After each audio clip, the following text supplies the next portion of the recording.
I'm Liyana Hassanel, and this is Nightline, the top stories.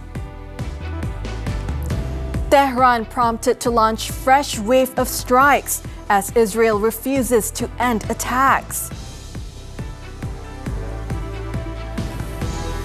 And Malaysia upholds sovereign rights of all nations, including victim of Israeli attack, Iran.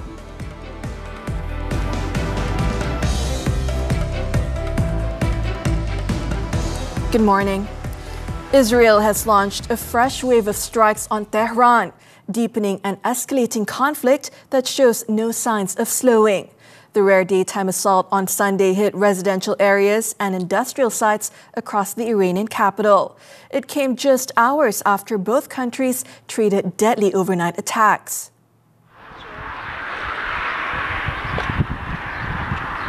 Israel targeted fuel reservoirs and nuclear sites, while Iran launched ballistic missiles.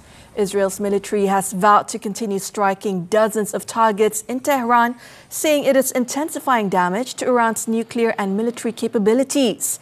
Iran says it has no option but to respond if attacks continue. Around 78 to 90 lives were reported in Iran, while Israel reported at least 14 deaths so far.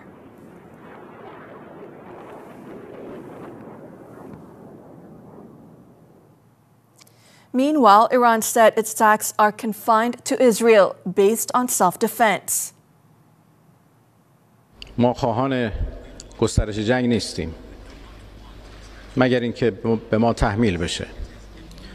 ما خواهان گسترش این جنگ به کشورهای دیگه و یا به منطقه نیستیم مگر اینکه تحمیل بشه. ما اصولا خواهان این جنگ نبودیم. ما مشغول اجرای دیپلماسی در خصوص برنامه هستی خودمون بودیم ولی این تجاوز به ما تحمیل شد و امیدوار هستیم. However, Tehran warned against dragging the conflict into the Persian Gulf and said it was a strategic mistake designed to expand the war beyond Iran's borders. Iran also said it has solid evidence of U.S. involvement for Israel's strikes, claiming that U.S. forces and bases in the region supported Israel's offensive, including strikes on its nuclear site. Tehran also added that U.S. President Donald Trump publicly confirmed his knowledge of the attacks and warned that more may be coming. The remarks came after a planned sixth round of U.S.-Iran nuclear negotiations was cancelled following escalating tensions.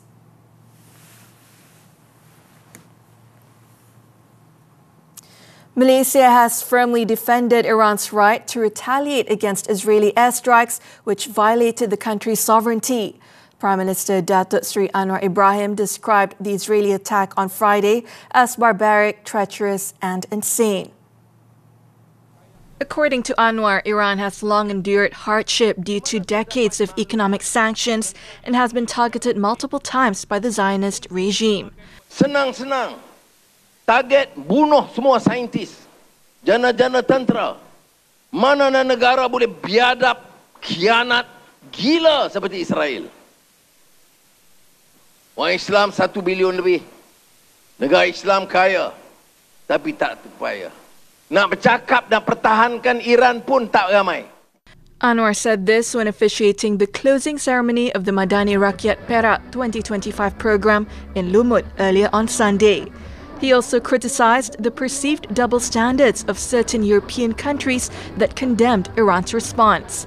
Sebab itu saya bagi tahu kawan-kawan saya dalam Jemaah Menteri, Malaysia ini biarlah ada keupayaan. Kita negara merdeka, kita berdaulat dan kita mesti pertahankan hak sahabat-sahabat kita termasuk Iran yang telah dizalimi dan kita pertahankan hak Iran untuk serang balas mempertahankan maruah negara mereka. The Prime Minister added that despite immense pressure from the West, Iran has proven to be a highly resilient nation, especially in terms of technological and military development. Tensions have escalated since Friday when Israel launched a series of attacks on Iranian territory, killing several senior military officers and scientists. In response, Iran retaliated by firing hundreds of ballistic missiles at multiple locations in Tel Aviv. In a separate development, the government is not prepared to reintroduce the Goods and Services Tax (GST) to replace the current Sales and Services Tax (SST) system. While acknowledging that the GST may be a more efficient taxation mechanism, the Prime Minister stressed that it would place a financial burden on all segments of society, including the poor. Anwar, who is also the finance minister, was responding to calls from the opposition to reinstate the GST. GST ni maknanya broad-based tax. Faham tak? Cukai semua. Walaupun rendah. Cukai gula, cukai tepung, cukai makan. Semua. Rakyat semua kena bayar. Itu GST. Tanya saya, itu sistem baik. Senang. Cukai semua. Tapi saya tanya, nelayan, pekebun kecil, pekerja peringkat bawah, tukang cuci jalan, nak kena cukai juga. Anwar urged all parties, especially the opposition, to understand the implications of GST instead of politicizing the issue. He added that the government would continue with the current SST system, which he said is more targeted and mainly applied to imported luxury goods, typically consumed by higher income groups. The SST was reintroduced on September 1st, 2018, replacing the GST, which had been implemented on April 1st, 2015, before being abolished. Meanwhile, Bank Muamalat's chief economist Afzal Nizam Abdul Rashid said the government is already on the right track in its strategies to widen the revenue base to achieve fiscal sustainability. He said the government's current policies are not only able to meet the nation's growing development and spending needs, but also strengthen fiscal resilience. The government has introduced several measures in respect to fiscal consolidations that takes into the form of subsidy rationalizations, introducing new taxes such as low value goods tax, and raising the services tax last year from 6% to 8%, and in June last year, the diesel subsidy rationalizations has been implemented, and now we are seeing a good traction on such measures. For instance, the first quarter fiscal deficit ratio to GDP has actually reduced to 4.5% of GDP in the first quarter of 2025 versus 5.7% in the first quarter of last year. And this is largely contributed by higher tax collection, especially on SST, whereby the SST collection has gone up by 30.3% year-on-year in the first quarter. And similarly, the subsidy rationalization on subsidies has resulted expenditure on subsidies and social assistance has been reduced by about 19.4% in the first quarter.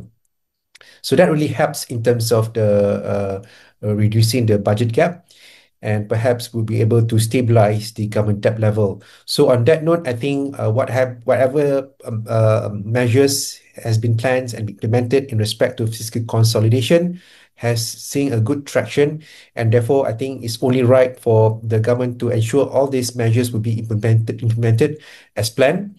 And introducing new measures perhaps will require more studies, more due diligence, as to avoid any unnecessary shocks to this economic system. Datuk Seri Anwar Ibrahim has announced an allocation of over 250 million ringgit for several key development projects at the Lumut Naval Base. Speaking during a gathering with Navy personnel, the Prime Minister said the allocation aims to improve the well-being and welfare of security personnel, among other things. Among the initiatives is 65 million ringgit earmarked for the construction of a new specialist clinic complex and upgrades to the Malaysian Armed Forces Hospital at the base.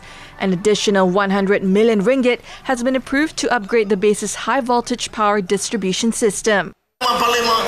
Saya kata, berikan kepada saya urutan keutamaan apa yang harus dilakukan dan kita cari dana yang cukup untuk persiapkan jentera dan kelengkapan yang diperlukan.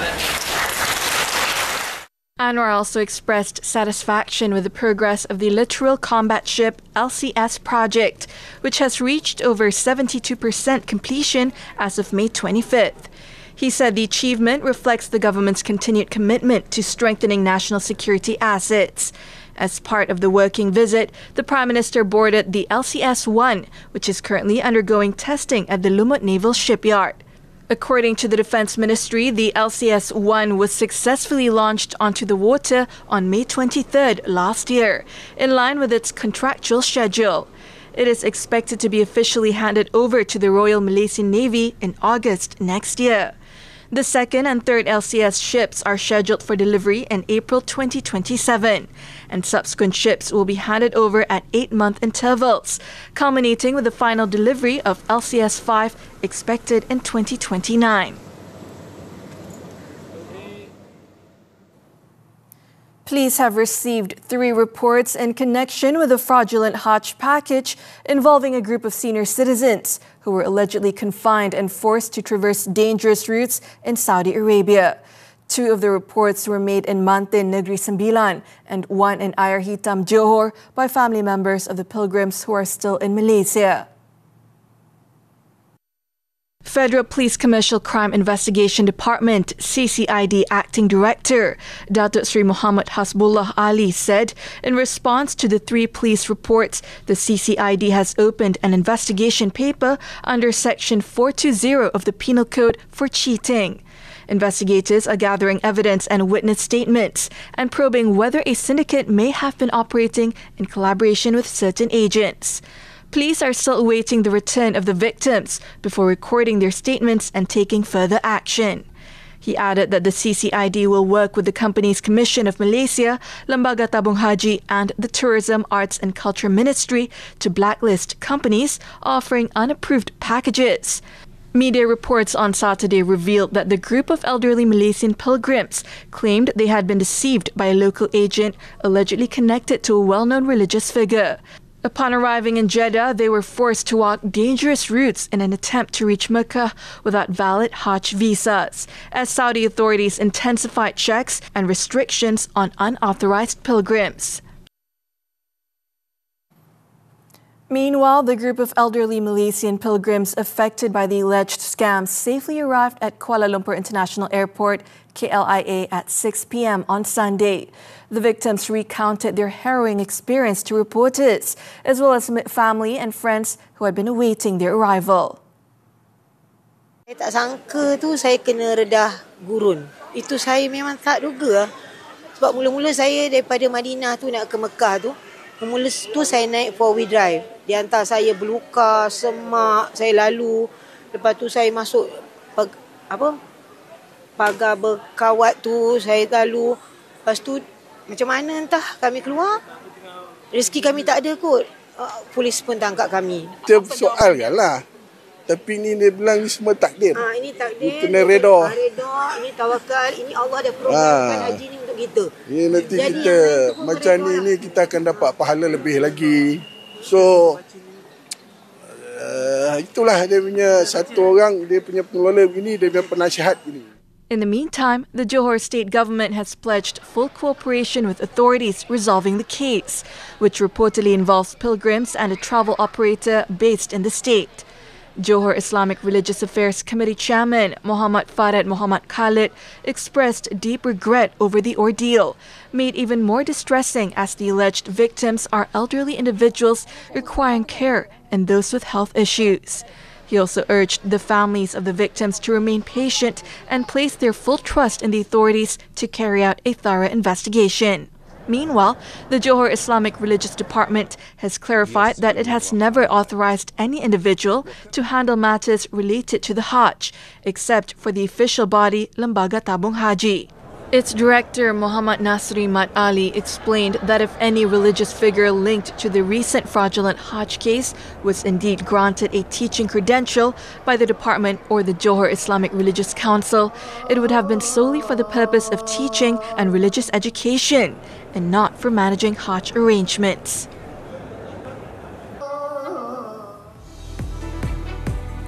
Bollywood-themed entertainment centre raided in Kuala Lumpur.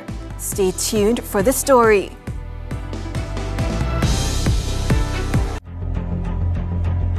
Kes ni babitkan mak dibunuh oleh anak dia lah yang juga pesakit mental sejak lahir.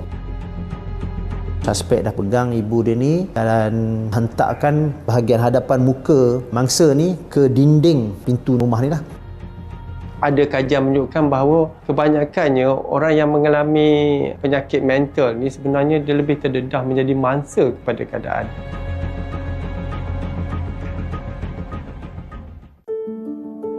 Dalam Islam, kewajipan kita adalah mempercayai pada hari kiamat. Maka kalau dalam Islam, mana mungkin orang yang melakukan kejahatan tidak dibalas? Mengapa manusia ni dia tetap melakukan dosa walaupun dia tahu balasannya ialah masuk neraka, Ustaz? Pemilihan diksi atau perkataan sangat penting untuk menyampaikan hasrat dan konteks yang tepat. Setiap kata-kata yang indah adalah diksi buat orang yang menerima dan menjadi saham akhirat madah cinta yang bercahaya.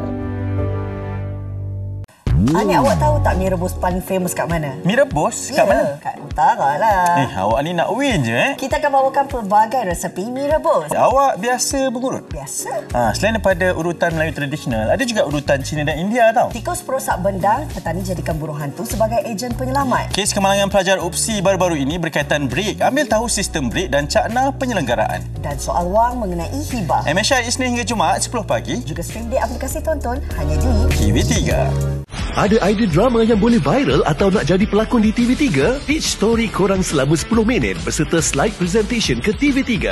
Atau sertai pencarian pelakon drama sangat pada 14 Jun di Universiti Melaya dan Dallas University 21 Jun. Berumur 18 hingga 25 tahun. Tak kisah nak genre romantik, komedi, cinta atau isu semasa pun boleh. Menang hadiah terkumpul RM9,000 jika idea korang diterbitkan oleh Media Prima. Atau boleh berlakon sekali dalam karya drama sangat. Welcome back. The Pahang Immigration Department arrested 99 foreign nationals in a series of raids on entertainment premises in Kuantan. The number, which includes some 85 women suspected of working as guest relations officers, were among a total of 369 people inspected in the 1 a.m. operation. The women comprised 81 Thai nationals and 4 from Laos. Pahang Immigration Director Nur Safariza Ihsan said 14 foreign men working as waiters at the premises were also arrested, comprising of 12 Bangladeshi men, along with 1 man each from Yemen and China. Many held permits for the construction and cleaning sectors, but were found to have abused their work permits by being employed as GROs and waiters at the entertainment outlets. Nur Safariza added that the Immigration Department would summon the owners of the 6 premises inspected in the Sunday morning raid to assist in investigations. She said all 6 outlets had previously been raided, with action taken, but continued to flout the law. All those detained have been taken to the Kemayan Immigration Detention Depot in Berak. Meanwhile, in the capital, 3 Bangladeshi men were among 8 individuals nabbed during a series of raids on 6 entertainment outlets on Jalan Munshi Abdullah. According to Kuala Lumpur Police Chief Datuk Rusdi Muhammad Isa, the trio, aged between 24 and 43, did not possess valid travel documents and are believed to have been living illegally in Malaysia for about 8 years. The 5 others detained in the operation, which began at 2 a.m., comprised 2 Indian nationals, a Pakistani man, an Indonesian woman, as well as a local man who manages one of the clubs. All detainees have been handed over to the Dang Wangi District Police Headquarters for further action. Rusdi added that the 6 premises, which operate as Bollywood-themed outlets, open daily from around 9 p.m. to 5 a.m. Most patrons were Indian and Bangladeshi nationals. It is estimated that the workers earned a monthly income of between 1,800 and 2,000 ringgit. A man believed to have suffered an epileptic seizure while driving lost control of his Purdue Ivy and crashed into a group of pedestrians at kilometer 68 of Jalan Q Farm near Brinchang, Cameron Highlands on Sunday. Cameron Highlands District Police Chief Superintendent Azri Ramli said the incident occurred at around 12 noon. The victims, a 24-year-old man and 3 young girls aged 2, 8 and 10, sustained injuries and were treated at Hospital Sultana Haja Kalsam. They have since been discharged. The 22-year-old driver, who has a known medical history of epilepsy, tested negative for drugs in the initial urine screening and has no previous traffic offences. Azri added that a summons has been issued to the driver and the public are advised not to circulate unverified information.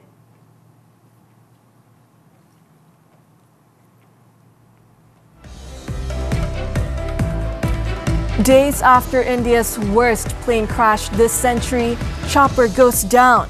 The details when Nightline returns.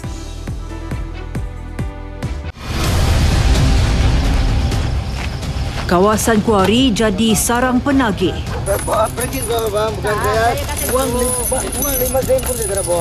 Pernah dipenjara, tokan dadah masih tidak serik. Jadi gentle lah. 100. 100 paket. Ais berapa paket? 50. Saksikan 999 Selasa jam 9 malam di TV3 dan stream sekarang melalui Tonton.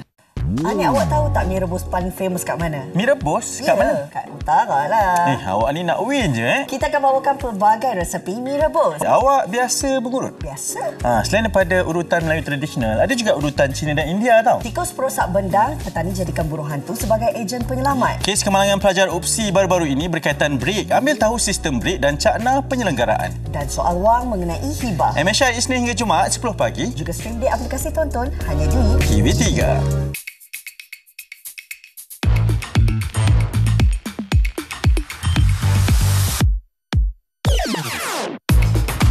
Sebagai suami tak berguna, sebagai bapa tak boleh pakai. Cukup! Sebab dia nak jadi manusia yang bertanggungjawablah semua benda ni terjadi. Ibu cakap ceraikan Syam. Ustazah, kau ni memang jenis bercakap kat tengok orang Nombor 1, saya bukan ustazah. Kau nak ugut aku, Aminah? Awak ingat awak seorang je kan yang boleh main ugut-ugut?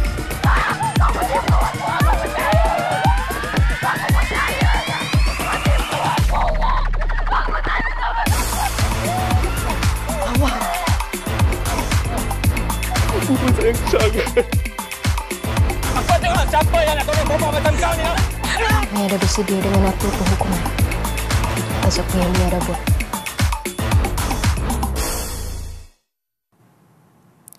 We begin our foreign news with this story from India. Days after the deadly Air India crash, the country reported another fatal aviation incident, this time in Uttarakhand.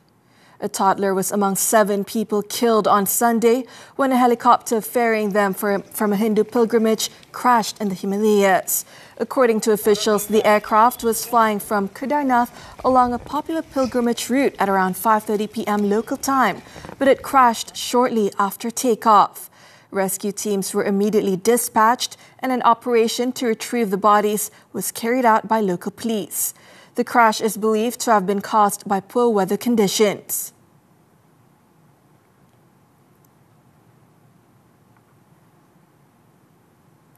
Also in India, relatives of the Air India crash victims began receiving bodies of their loved ones in white coffins on Sunday, with some families readying for performing the last rites. For them, in just one day, their whole world just fell apart.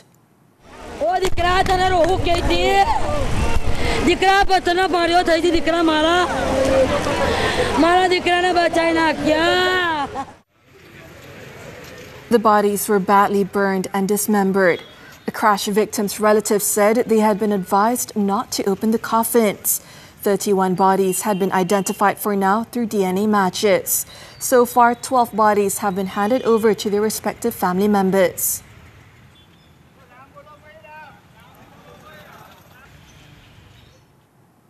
In Turkey, a hot air balloon crash in Aksaray province on Sunday has left 1 pilot dead and 19 Indonesian tourists injured. Authorities said the balloon was hit by a sudden gust of wind while attempting a hard landing. The pilot fell from the basket during descent and got entangled in a rope, dying at the scene. The injured tourists have been taken to hospital. An investigation into the cause of the incident is underway.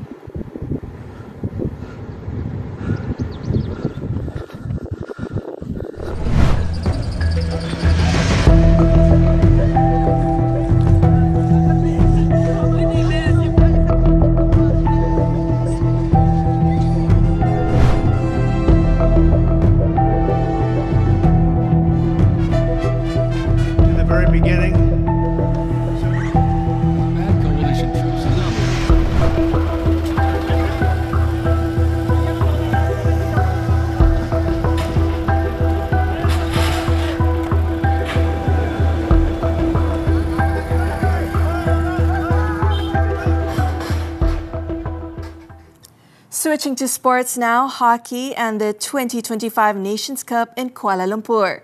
The Speedy Tigers came from behind to hold Pakistan to a 3-3 draw in their Pool B opener on Sunday night. At the National Hockey Stadium, Pakistan took the lead in the 6th minute through Ahmad Nadeem before Abdul Rahman doubled the advantage for the Green Shirts just 3 minutes later. Malaysia fought back, levelling the score with goals from Fitri Sari and Syed Safiq Syed Cholan in the 49th and 52nd minutes, respectively. However, Pakistan regained the lead a minute later through Abdul Wahid Ashraf Rana, who calmly slotted the puck into the back of the net. Despite conceding late, Malaysia pressed on, and Syed Safiq struck again to force a dramatic 3-3 draw. This result sees both Malaysia and Pakistan occupying 2nd and 3rd place respectively, with 1 point just behind New Zealand, who topped Pool B after a 2-1 win over Japan.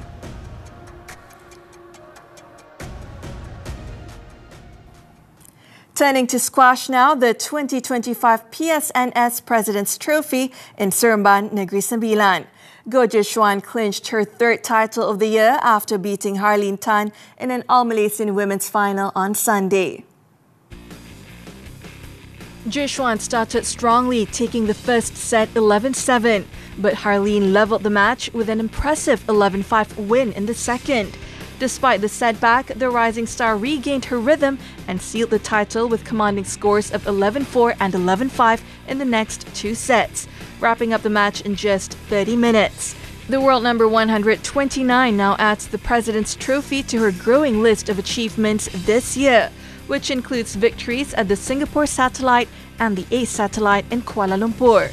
Meanwhile, in the men's final, Canada's world number 227, Karim Agib, delivered a dominant performance to defeat Malaysia's world number 103, Adin Edraki, in straight sets, 11-7, 11-1, 11-6.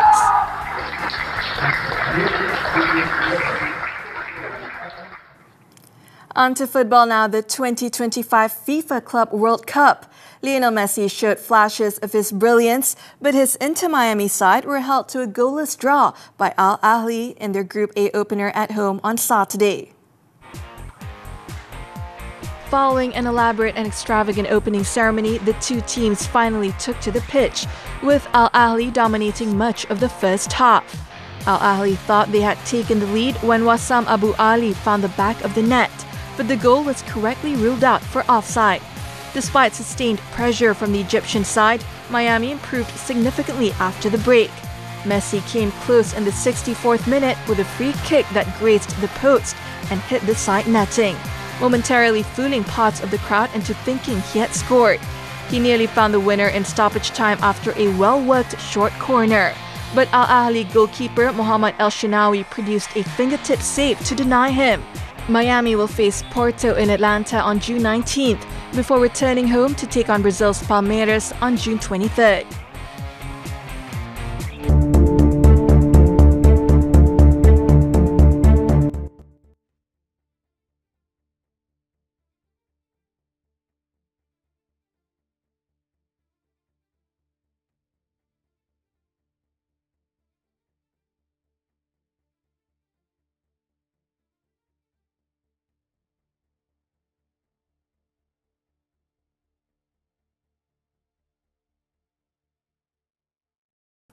And that concludes Nightline this time around.